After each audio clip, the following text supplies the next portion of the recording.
বিষয়ত কথা বতৰা ক'বলৈ আমাক ইয়াত নিমন্ত্ৰণ কৰি অনা হৈছে। গতিকে আধ্যাত্মিক পৰিৱেশ নিৰ্মাণ কৰিবলৈ হ'লে প্ৰথমে আমি নিজৰ আচাৰ ব্যৱহাৰ চলন কথা বতৰা সকলোৰ দ্বাৰা আধ্যাত্মিক হোৱাৰ পৰিচয় দিব পাৰিব লাগিব। নহ'লে আধ্যাত্মিক বুলি ক'লে আধ্যাত্মিক আৰু ত্যাগ শব্দ দুটা কেৱল বেপাৰৰ শব্দ হৈ থাকিব। ই প্ৰকৃতাৰ্থত কিন্তু আমাক আধ্যাত্মিকভাৱে শক্তিশালী কৰিব নোৱাৰে। গতিকে মই আহ্বান কৰিম সকলোকে আধ্যাত্মিক শব্দটোৰ আমি উপলব্ধি কৰি সেই ধৰণে আমি যাতে আচৰণ কৰোঁ, তেতিয়াহে আমাৰ প্ৰকৃত আধ্যাত্মিক সত্তা এটা আধ্যাত্মিক শক্তি আমি আহৰণ কৰিব পাৰিম। সনাতন মানে সত্য, যি তেতিয়াও আছে, এতিয়াও আছে, আগলৈও থাকিব। সেই সনাতন সত্তা কেতিয়াও নষ্ট কৰিব নোৱাৰে। কোনোবাই কেতিয়াবা কয় যে বিশ্বৰ আটাইতকৈ ডাঙৰ ধৰ্ম আমুকটো, বিশ্বৰ আটাইতকৈ দ্বিতীয় সৰ্ববৃহৎ ধৰ্ম আমুকটো। সনাতন ধৰ্ম ক'ত আছে? হিন্দু মানুহ ক'ত আছে? কেৱল ভাৰতত আছে, কেৱল নেপালত আছে। তাৰপিছত আমি চবকে সনাতন কৈ আছোঁ। কোনোবাই উপলঙা কৰিব খোজে। আমিও কনফিউজ হওঁ কেতিয়াবা যে সনাতন মানে কি, আমি হিন্দু হয় নে নহয়। বিশেষকৈ অসমীয়াখিনিৰ মাজত এটা ডাঙৰ প্ৰৱণতা আছে, মই হিন্দু হয় নে নহয়। এতিয়া হিন্দু মানে কি? হিন্দু পিছৰ শব্দ, হিন্দুক এৰি দিলোঁ, সনাতনলৈ আহোঁ। সনাতন মানে আমি মানুহৰ মগজু হিচাপ নকৰোঁ আমাৰ ধৰ্মত কিমান মানুহ আছে। বাকীবোৰ পন্থ উপপন্থই মানুহৰ মূৰ হিচাপ কৰে। আমাৰ ইমান কোটি মানুহ আছে, আমাৰ ইমানখন দেশ আছে, আমাৰ 52খন আছে, আমাৰ 91খন আছে। সনাতন চন্দ্ৰৰ যি ধৰ্ম সেয়াও সনাতন ধৰ্ম, সূৰ্যৰ যি ধৰ্ম সেয়াও সনাতন ধৰ্ম। আমি খাওঁতে শুওঁতে উঠোঁতে বহোঁতে দেখি থকা প্ৰত্যেকটো জীৱ জড় যত যিমান আছে, যাৰ যি আচৰণ সকলোবিলাক সনাতনৰ ধৰ্ম। বৃহত্তৰ সনাতন ধৰ্মটোৰ আমি মানুহবিলাক এটা অংশ মাত্ৰ। আৰু আমি যিটোক আচলতে ধৰ্ম বুলি ভাবিছোঁ, এইবোৰ ধৰ্মৰ বিষয়বস্তু নহয়। আমি ভাবোঁ নামঘৰত সোমাইছোঁ, পুৱা প্ৰসংগ কৰিছোঁ, গধূলি প্ৰসংগ কৰিছোঁ, সন্ধ্যা প্ৰসংগ কৰিছোঁ, আমাৰ ধৰ্ম কৰ্ম হৈ গৈছে। কোনোবাই আকৌ ভাবে ৰঙা তিলক এটা লৈছোঁ, গেৰুৱা কাপোৰ পিন্ধিছোঁ, সাংঘাতিক ধৰণে সংস্কৃতৰ শ্লোক মাতিছোঁ, মই ব্ৰত ৰাখিছোঁ, মই ধৰ্ম কৰ্ম কৰি আছোঁ, মই ধাৰ্মিক হৈ গৈছোঁ। কোনোবাই ভাবে মই 5 বাৰ নামাজ পঢ়িবলৈ গৈছোঁ, মই ধৰ্ম কৰ্ম কৰি আছোঁ। কোনোবাই ভাবে মই দেওবাৰে চাৰ্চলৈ গৈছোঁৱেই, ময়ো ধৰ্ম কৰ্ম কৰি আছোঁ। ইয়াত ধৰ্ম ক'তো নাই। এইবোৰ কেৱল এখন সমাজৰ এটা ব্যৱস্থা, যাৰ দ্বাৰা কিছু মানুহ সংগঠিত হৈ আছে। এইবোৰ ধৰ্ম হ'ব নোৱাৰে। আমি ক'ৰবাত কনফিউজ হৈছোঁ ধৰ্মৰ বিষয়টো লৈ পেলাই। ধৰ্ম পৃথিৱীত সলনি হ'ব পৰা বস্তু নহয়। আজি চাৰিওফালে চলি আছে যে কোনোবা হিন্দু ধৰ্মৰ পৰা কোনোবা ইছলাম ধৰ্ম গ্ৰহণ কৰিলে, কোনোবা আকৌ খ্ৰীষ্টান ধৰ্ম গ্ৰহণ কৰিলে, কোনোবা খ্ৰীষ্টানৰ পৰা ঘূৰি আহিলে, ইছলামৰ পৰা ঘূৰি আহিলে। এইবোৰ ধৰ্ম হ'ব নোৱাৰে, কাৰণ ধৰ্ম সলনি হ'ব নোৱাৰে। শ্ৰেণীৰ ধৰ্ম কি? শ্ৰেণীৰ ধৰ্ম মিঠা। সি আপোনাৰ ঘৰতো মিঠা, আপোনাৰ শত্ৰুজনৰ ঘৰতো মিঠা। সি ভাৰততো মিঠা, সি আমাৰ চিৰবৈৰী পাকিস্তানতো তাৰ শ্ৰেণী মিঠা।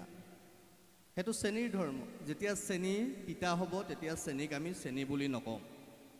তেনেকৈ জুইৰ ধৰ্ম আমাক পুৰে, পানীৰ ধৰ্ম ওপৰৰ পৰা বৈ যায়, পানীৰ কোনো আকাৰ নাই, বৰণ নাই, সোৱাদ নাই, সেয়া পানীৰ ধৰ্ম। বিশ্বৰ সকলো ঠাইতে পানীৰ ধৰ্ম সলনি হৈ নাযায়। তেতিয়াহ'লে মানুহৰ ধৰ্ম কি? আমি বিভিন্ন সময়ত কওঁ ধাৰণ কৰাটোৱেই ধৰ্ম। ধাৰণ কি কৰিম? চুৰ কৰিবলৈ ধাৰণ কৰিম নেকি আমি? নে ধৰ্ষণ কৰিবলৈ ধাৰণ কৰিম? নে তিৰস্কাৰ কৰিবলৈ ধাৰণ কৰিম? আমি কি কৰিবলৈ ধাৰণ কৰিম? ধাৰণ কৰাটো মানে দয়া, ক্ষমা, মৰম, ভালপোৱা, সহানুভূতি, এজনৰ আন এজনৰ প্ৰতি যি সম্পৰ্ক, যি সমৰ্পণ, আচলতে সেয়াহে ধৰ্ম। আৰু সেই ধৰ্ম সলনি হ'ব নোৱাৰে। যদি সেয়াই নাই, যদি দয়া নাই, ক্ষমা নাই, কাৰো প্ৰতি সহানুভূতি নাই, মই যদি মোকেই একমাত্ৰ সৰ্বশ্ৰেষ্ঠ ব্যক্তিজন বুলি ভাবিছোঁ, মই যদি সকলোতে কেৱল মোৰ চিন্তাই একমাত্ৰ চিন্তা বুলি ভাবিছোঁ, সেয়া ধৰ্ম হ'ব নোৱাৰে। সেয়া হ'ব কোনোবাৰ আসুৰিক প্ৰবৃত্তি। কাৰণ অসুৰেহে নিজকে ময়ে অমৰ হ'ব লাগিব বুলি চিঞৰ বাখৰ কৰি থাকে। সেই কথাবোৰ আমাৰ চিন্তা দৰ্শনে তাহানিৰ পৰা বুজাই থৈ গৈছে। এই সত্য কথাটো বুজি নোপোৱাৰ কাৰণেই বিভিন্ন ধৰ্মৰ লোকসকলে বিভিন্ন ধৰণৰ পৰিৱেশত সংঘাত সৃষ্টি কৰি ফুৰিছে। আজি তাৰেই কাৰণ, আজি ভাৰত পাকিস্তানৰ যুদ্ধখন হোৱাৰ কাৰণ কোনোবাই ভাবিলে যে মই বিশ্বৰ একমাত্ৰ ধৰ্ম আৰু পৃথিৱীত বেলেগ কোনো ধৰ্ম নাই। তোমালোকৰ যদি ধৰ্ম থাকিলেহেঁতেন তোমালোকে মানুহক হত্যা কৰিবলৈ ইমান হিংসুক প্ৰৱণতা ধাৰণ কৰিব নোৱাৰিলাহেঁতেন। তোমালোক যদি ধাৰ্মিক হলাহেঁতেন অসুৰৰ দৰে বেলেগৰ মাটি বাৰী হিন্দু ছোৱালী বোৱাৰীৰ অন্যান্য ছোৱালী বোৱাৰীৰ সতীত্ব হনন কৰি আসুৰিক তৃপ্তি লাভ কৰিব নোৱাৰিলাহেঁতেন। ইয়াত ধৰ্মই কোৱা নাই। এয়া কোনে কৈছে? এয়া কোনোবা অসুৰৰ আসুৰিক প্ৰবৃত্তিয়ে কৈছে যিটো ধৰ্ম থাকিব নোৱাৰে। কাৰণ ধৰ্ম তেতিয়া হ'ব যেতিয়া আপুনি নিজে সুস্থ হৈ থাকি নিজৰ কাষত থকা জনকো সুস্থভাৱে জীয়াই থাকিবলৈ দিব, তেতিয়াহে ধৰ্ম হ'ব। নিজে সুখত থাকি আনক নষ্ট কৰিবলৈ যোৱাটো ধৰ্ম হ'ব নোৱাৰে। সেইকাৰণে সনাতনে সদায় কয় সৰ্বে ভৱন্তু সুখিনঃ সৰ্বে সন্তু নিৰাময় সৰ্বে ভদ্ৰাণি পশ্যন্তু মা কশ্চিৎ দুঃখ ভাৱ ভৱেৎ। পৃথিৱীত যত যিমান আছে সকলো সুখী থাকক, সকলো নিৰোগী হৈ থাকক, কোনেও কষ্ট নাপাওক, বসুদৈৱ কুটুম্বকমৰ চিন্তা। কিন্তু বাকীবোৰে কি কয়? আমিয়ে কেৱল বাকীবোৰ মাৰি পেলোৱা, কাটি পেলোৱা, লিপিবদ্ধ আছে তেওঁলোকৰ তাকে কৰি আছে। নহ'লে অপাৰেশ্যন সেন্দুৰ নহ'লেহেঁতেন। অপাৰেশ্যন সেন্দুৰ নাম কিয় দিলে? মই ইয়াত আই মাতৃসকল আছে, বহুতে হয়তো ভাত খাবলৈ গৈছোঁ, সকলোকে কৈছোঁ, আমি এনেই ভাবে নেকি বিয়া হৈছোঁ সেন্দুৰ ল'ব লাগিব? ময়ো সেন্দুৰৰ তিলক লওঁ কপালত, মোৰ এইটো সেন্দুৰৰ তিলক। হনুমানেও সেন্দুৰ লৈছিলে। হনুমানে কিয় সেন্দুৰ লৈছিলে? যেতিয়া হনুমান ৰামৰ বাক্য লৈ পেলাই সীতাৰ ওচৰলৈ গ'ল, তেতিয়া সীতাই সেন্দুৰ লৈ আছে। হনুমানে সুধিলে আপুনি কিয় সেন্দুৰ লৈছে? তেতিয়া কি ক'লে? মোৰ ঈশ্বৰৰ কাৰণে লৈছোঁ। তেওঁ মোৰ সাহস, তেওঁ মোৰ চিনাকি, তেওঁ মোৰ শক্তি, আৰু মই তেওঁৰ প্ৰেৰণা হ'ব খোজোঁ, সেইকাৰণে লৈছোঁ। তে মোৰ প্ৰভুৰ কাৰণে মই শিৰত সেন্দুৰ লৈছোঁ। তেতিয়া হনুমানেও নিজৰ গাত সেন্দুৰ সানি লৈছিলে, সেইকাৰণে হনুমানকো আমি সেন্দুৰ দিব লাগে। কিন্তু আজি আমি বুজিয়ে পোৱা নাই যে এই সেন্দুৰকণ আমাৰ সাহস, এই সেন্দুৰকণ আমাৰ চিনাকি, এই সেন্দুৰকণ আমাৰ পৰিচয়, সমৰ্পণ, দায়বদ্ধতা। আৰু আমি ইয়াত কিয় লওঁ? বিশ্বত কোনো মানুহে ইমান চিন্তা কৰিব নোৱাৰে যিমান চিন্তা, বৈজ্ঞানিক চিন্তা সনাতনে কৰিব পাৰে। ইয়াত কিয় লওঁ? এইখিনি জেগাতেই কিয় লওঁ ফুটটো? কাৰণ ইয়াত আমি চবেই কয় নহয় ৩ নম্বৰ চকু আছে, শিৱৰ ৩ নম্বৰ চকু ওলাব, আমাৰো আছে ৩ নম্বৰ চকু। মানে আমাৰ শৰীৰৰ যিমান নাৰ্ভাছ ছিষ্টেম বুলি যিটো কয়, যিমান স্নায়ু আছে, নাৰ্ভ যিমানবোৰ আছে, গোটেইবোৰ ইয়াত কেন্দ্ৰীভূত হৈ আছে। ইয়াত তিলকটো লোৱা মানে আমি সেই সমস্ত নাৰ্ভবোৰক আমি কণ্ট্ৰল কৰি ৰাখিব পাৰিছোঁ, যাতে আমি বেয়া কথা নকওঁ, বেয়া কাম নকৰোঁ, আমি অসংযত নহওঁ। সেইকাৰণে আমাৰ চাব, বাকীবোৰ আপুনি যদি চায়, কিন্তু আজি বোৱাৰীয়ে পাহৰিছে, সেইকাৰণে ৰীল বনাই লৈ পেলাই নিজক নাঙঠ কৰি ফুৰিছে। কোনোবাই ভাল পালেও পাব, উপায়টো নাই। কাৰণ আধ্যাত্মিক চিন্তা কৰিবলৈ হ'লে প্ৰথমে গুৰিলৈ যাব লাগিব, তেতিয়াহে আধ্যাত্মিক হ'ব। ইয়াত আহি বহিলে ধুনীয়াকৈ, নামো গালে, পিছত গৈ পেলাই যদি কাপোৰ নথকাকৈ ৰীল এটা বনাই দিলে, তেতিয়া আপোনাৰ আধ্যাত্মিক হৈ থাকিবনে? হা?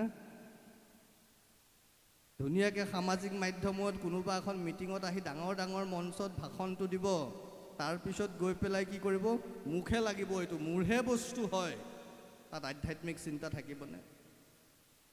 কৈছোঁ নহয়, আজিৰ তাৰিখত বিশেষকৈ ভাৰতবৰ্ষতেই, বিশ্বততো আধ্যাত্মিক চিন্তা ক'তো নাই, কেৱল ভাৰতবৰ্ষতে আছে সনাতন দৰ্শনৰ মাজত। আধ্যাত্মিক হোৱা মানে কি? মই আপোনালোকক মোৰ অনুভৱহে কৈছোঁ, মই আপোনালোকক পৰামৰ্শ দিবলৈ চেষ্টা কৰা নাই। সেইজন আধ্যাত্মিক ব্যক্তি মনত ৰাখিব, আপোনালোকে চিনিবলৈ সহজ হ'ব, বা আপোনালোকে নিজেও অনুভৱ কৰিব পাৰিব আপুনি নিজে আধ্যাত্মিক হয় নে নহয়। সেইজন ব্যক্তি কেৱল আধ্যাত্মিক ব্যক্তি, যিজন মানুহে মহাশূন্য, একো নাই, খাবলৈও নাই, শুবলৈও নাই, একো নাই, তাৰপিছতো হাঁহি থাকিব পাৰিছে। আৰু সেইজন ব্যক্তি যিজনৰ চব আছে, তেতিয়াও কিন্তু তেওঁ একো নাই বুলি ভাবি তেওঁ হাঁহি থাকিব পাৰিছে। মহাশূন্যৰ মাজত থাকি যিজন একেটা বিন্দুত থাকিব পাৰিছে সেইজনহে আধ্যাত্মিক পুৰুষ। কিন্তু কোনোবাই যদি কৈছে মোৰ বৰ দুখ লাগিছে, মই বৰ অকলশৰীয়া হৈছোঁ, মোক আমুকটো দে, মোক তামুকটো দে, মোক আমুক লাগে, মোৰ মাটি কিনিব লাগে, মোৰ ঘৰ কিনিব লাগে, মোৰ ইটো কৰিব লাগে, মোৰ আমুকটো কৰিব লাগে, তেওঁ কেতিয়াও জীৱনত আধ্যাত্মিক হ'ব নোৱাৰে। ভাষণ দিব পাৰিব। আধ্যাত্মিক হোৱাৰ প্ৰথম চৰ্ত হ'ল আপোনাৰ হাতত একো নাথাকোঁতেও আপুনি সুস্থিৰ হৈ থাকিব পাৰিব লাগিব, আৰু সমস্তখিনি থকাৰ পিছতো আপুনি আপোনাৰ জেগাত থিয় হৈ সুস্থভাৱে জীয়াই থাকিব পাৰিব লাগিব মূৰ তুলি। তেতিয়াহে আপুনি আধ্যাত্মিক চিন্তাৰ বাহক হ'ব পাৰিব, তেতিয়াহে আপুনি নিজকে আধ্যাত্মিক বুলি ক'ব পাৰিব। নহ'লে আপোনালোকে নিজে বিবেচনা কৰি চাব।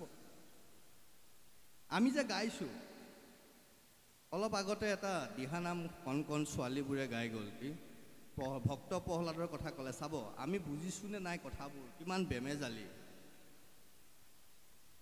প্ৰহ্লাদক কি ক'লে? প্ৰহ্লাদে ঈশ্বৰক ক'ত দেখা পালে কওকচোন? আপোনালোকে দিহানাম গাইছে, অলপ আগতেও গাই গৈছে নহয়। প্ৰহ্লাদে হৰিনাম যেতিয়া লৈ আছিল, হিৰণ্যকশিপুৱে প্ৰহ্লাদক মাৰিবলৈ খুজি, জানে এইবোৰ আপোনালোকে। তেতিয়া প্ৰহ্লাদক ক'লে ক'ত আছে তোৰ হৰি? সবাত আচন্ত জগতৰ পিতা, হয়নে? কৈছে নাই যে এই স্ফটিকৰ স্তম্ভটোতো ঈশ্বৰ আছে, হৰি আছে। স্ফটিকৰ স্তম্ভ, প্ৰহ্লাদে স্ফটিকৰ স্তম্ভ বুলি ক'লে। এতিয়া কোনোবাই শিল বুলি ক'লে, ভুল হ'ব নেকি? স্ফটিকৰ স্তম্ভত ভগৱান থাকিব পাৰে এই কথাটো কোনে নামানিলে? হিৰণ্যকশিপুৱে। তাৰমানে শিলত ভগৱান নাই বুলি আজি কোনে বিশ্বাস কৰে? কোনে ভাবে শিলত ভগৱান থাকিব নোৱাৰে বুলি? হিৰণ্যকশিপুৱে, হয় নহয়? অসমত যিসকলে আধ্যাত্মিক চিন্তা চৰ্চাৰ কথা কয়, অসমত যিসকলে নিজকে আধ্যাত্মিক পুৰুষ মহাপুৰুষ বুলি ভাবে, তেওঁলোকে শিৱলিংগত কিয় দেখা